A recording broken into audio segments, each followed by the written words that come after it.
अगर हमारे जैसे हम अपने घर में हैं और हम कोशिश कर रहे हैं नाम जप की, और हमारे घर वाले मांस मदिरा सब कुछ ये चल रहा है। दुर्भाग्य है। ये दुर्भाग्य है कि ऐसा कुसंग मिला है। बताओ अब इसको हम क्या कह सकते हैं कि एक व्यक्ति है जो भगवान के नाम का जप करना चाहता है भगवान, लेकिन फिर भी भक्ति हो सकती, लंका में भक्ति हो सकती है तो भक्ति हो सकती है, नहीं हो सकती। भगवान भगवान विभीषण जी से कह रहे हैं, जिम दसनन मो जीव बिचारी, जैसे 32 दांतों के बीच में बड़ी कोमल जीभ रहकर अपना काम चला लेती है, नहीं चला रही, ऐसे ही लंका में पूरा लंका निश्चर निकर निवासा। यहाँ कहा सत्यम करवासा, लेकिन वहां भी विभीषण जी ने भक्ति की। ऐसी भक्ति की कि भगवान ने कहा तुम सरीखे संत प्रेमी ने। और वहां तो हमें लगता है केवल विभीषण जी ऐसे होंगे जो मांस न खाते होंगे, नहीं तो सब मांस खाने वाले थे। मदिरा और मांस का तो वहां मतलब आहार ही था। कुंभकर्ण के लिए पूरा एरिया जमा किया जाता था। जब जगता था तो एरिया के भैंसे खा जाता था। जैसे अपने पकौड़ा खाते हैं ना, ऐसे वो भैंसे खाता था। भैंसे है, बकरी है। तभी भगवान ब्रह्मा जी ने उसे 6 महीने सोने का, कि एक दिन जगे 6 महीने सोए, नहीं तो पूरी सृष्टि का आहार कर जाएगा। ऐसे लोगों के बीच में रहकर उसने भजन किया। तो आप घबराइए मत, वो जो जैसा करेगा वैसा फल पाएगा। आप अंदर ही अंदर राधा जपिए। अंदर अंदर इसलिए करें कि बाहर कंठी बांधोगे, तिलक बांधोगे तो मांस मदिरा पीने वाले लोग वो आपका हो सकता है विरोध करें। तो हमें लगता है भक्ति विरोध नहीं। अगर कोई कह रहा कंठी ना बांधो तो ये ले उतार के रख दो। भक्ति अंदर का विषय है। बिल्कुल संसारी बन के रहो, वो अंदर राधा राधा जपो, तुम्हें भगवान की प्राप्ति हो। भजन से भगवान की प्राप्ति होती है, ना कि बाबा जी बनने से भगवान की प्राप्ति होती है, ना कहीं भागने से भगवान की प्राप्ति होती है। सच्ची मानो, आप अपने घर में मेहनत की कमाई का जो अन्न पा रहे हो और जो भजन कर रहे हो, और कभी भूखे टूटे को आपने भोजन करा दिया, ये सबसे बढ़िया बात है। हम लोगों का हिसाब कटता है कि जो हम वस्त्र पहने इसका भजन जाता है, जो प्रणाम करते हैं उनको भजन जाता है, जो भोजन देते हैं उनको भजन जाता है। ये सब फ्री नहीं है, यहाँ सबका टैक्स है। और अगर भजन कम पड़ गया तो हमको नरक जाना है।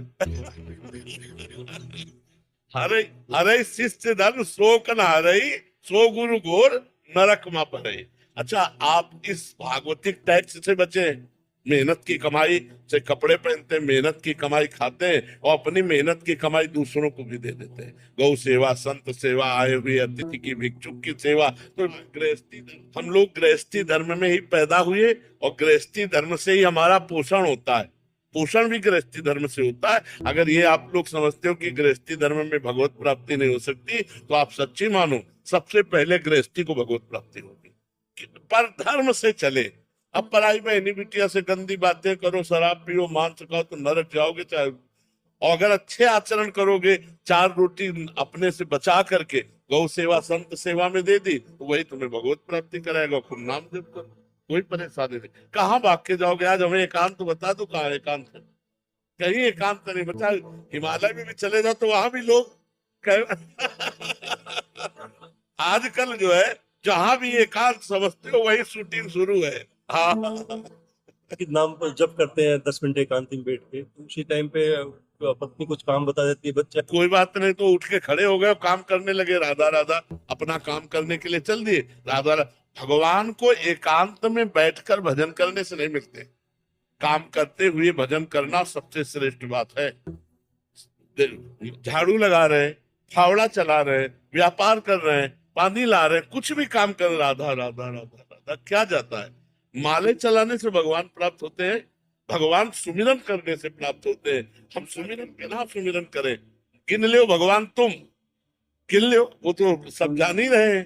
तो खूब भजन करो और गृहस्थी में रहो, और ये जरूर करो कि अपनी कमाई का 4 रोटी का हिस्सा कभी किसी भूखे को खवा दो, कभी किसी गाय को दे दो, कभी किसी बीमार को 10 रुपया तुम्हारे लग जाए। ये बढ़िया परोपकार। परोपकार ये गृहस्थी में जरूर करना चाहिए, और नाम जप करना चाहिए, और भगवान के आश्रित रहना चाहिए। आश्रित का मतलब नाथ सकल संपदा तुम्हारी, मैं सेवक समेत तुम्हारी। बढ़िया भजन है, कोई परेशानी नहीं, कहीं भागने की जरूरत नहीं। ये सोचने की जरूरत नहीं कि बाबा जी ज्यादा भजन कर लेते हैं, ऐसे किया ना आपने, ऐसे इसका भी टैक्स है। हमारा भजन जाएगा, भूल गए ना? ये खुशी की बात नहीं है।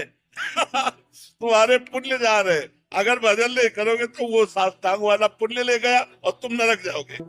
बहुत होश की बात है कि ये कोई खिलवाड़ नहीं। ये जो सिद्ध पुरुष भजन में निरंतर लगे, उन्हीं से जगत का कल्याण होता है, वही मंगल होता है। नहीं तो एक एक का टैक्स, सरकार का हर वस्तु में टैक्स है ना, ऐसे भगवान का टैक्स है, हर एक चीज में टैक्स है। कोई तुम्हारे पैर छू रहा, कोई तुम्हारी बड़ाई कर रहा, कोई